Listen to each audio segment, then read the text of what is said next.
Regularly এখানে BRT এর পক্ষ থেকে আমাদের ভিজিলেন্স টিম আছে, আর হচ্ছে আমাদের পুলিশেরও এখানে স্থায়ী এখানে ক্যাম্প আছে, বুথ আছে। তো আমরা রেগুলারলি এই কাজটি করছি এবং ঈদের যাত্রা শেষ না হওয়া পর্যন্ত আমরা এই আমাদের এই যে মোবাইল কোর্ট বা ভিজিলেন্স কার্যক্রম এটা চলমান থাকবে। আমরা প্রতিদিনই বিভিন্ন গাড়ির যে কাউন্টার সেগুলো আমরা ভিজিট করছি। তাতে আমরা যেটা পেয়েছি যে ম্যাক্সিমাম গাড়িতে এখন পর্যন্ত পরিস্থিতি খুবই ভালো, স্বাভাবিক বলবো আমি, এবং এখন পর্যন্ত কোনো মানে জ্যামও নাই, এখন পর্যন্ত ভালোই যাচ্ছে সব। তো আপনার 2-3টা গাড়িতে কিছু মানে পরিবহনে কিছু ভাড়া বেশি নিয়েছে। একটা ছিল রয়্যাল পরিবহন আর একটা ছিল গোল্ডেন লাইন। তো এই দুইটাকে আমরা 3000 টাকা করে ফাইন করেছি সতর্কতামূলক, যাতে তারা সরকার নির্ধারিত যে ভাড়া সেটি নেয় এবং যাত্রী হয়রানি যাতে না হয়, যাত্রীদের সঙ্গে যাতে মিসবিহেভ না করে, এই বিষয়গুলোতে তাদেরকে আমরা সচেতন করছি, সতর্ক করছি এবং আমাদের এই কার্যক্রম এটা একদম ঈদ যাত্রা শেষ না হওয়া পর্যন্ত চলমান থাকে। না, আমরা তো আসলে আপনার যখন রেগুলার মোবাইল কোর্ট করি বিআরটি এর পক্ষ থেকে, তখন তো আমরা এই বিষয়গুলোকেই মানে ফোকাস করি যে ফিটনেস আছে কি না।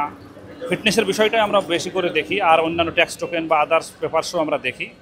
তো ফিটনেস না থাকলে আমরা সরাসরি একদম ডাম্পিংয়ে পাঠাই গাড়ি, তারপরে আবার তারা গাড়ির কাজ করিয়ে ফিটনেসের উপযুক্ত হলে তখন সেই গাড়িটাকে হয় ছাড়া হয়।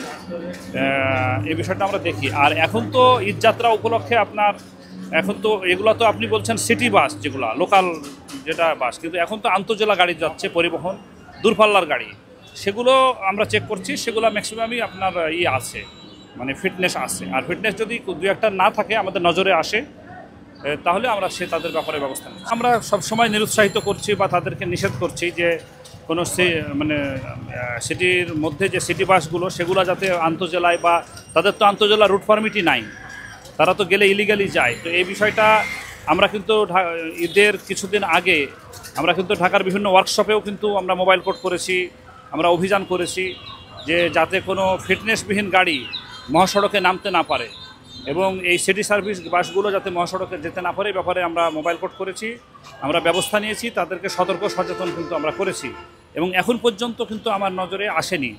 এখন ভবিষ্যতে জানি না, হয়তো যখন অনেক প্রেশার পড়বে তখন হয়তো যেতে পারে, তবে সেটিও যাতে না যায় বা না যেতে পারে সে ব্যাপারে আমরা সতর্ক থাকবো। আমরা অ্যালার্ট আছি, পুলিশ রাস্তায় সবসময় আছে, পুলিশ অ্যালার্ট আছে। আমার বিশ্বাস যে এবারের ঈদযাত্রা মানে আরামদায়ক হবে এবং স্বস্তিদায়ক হবে। আমি মোহাম্মদ আনিসুজ্জামান, আমি বিআরটি এর এক্সিকিউটিভ ম্যাজিস্ট্রেট।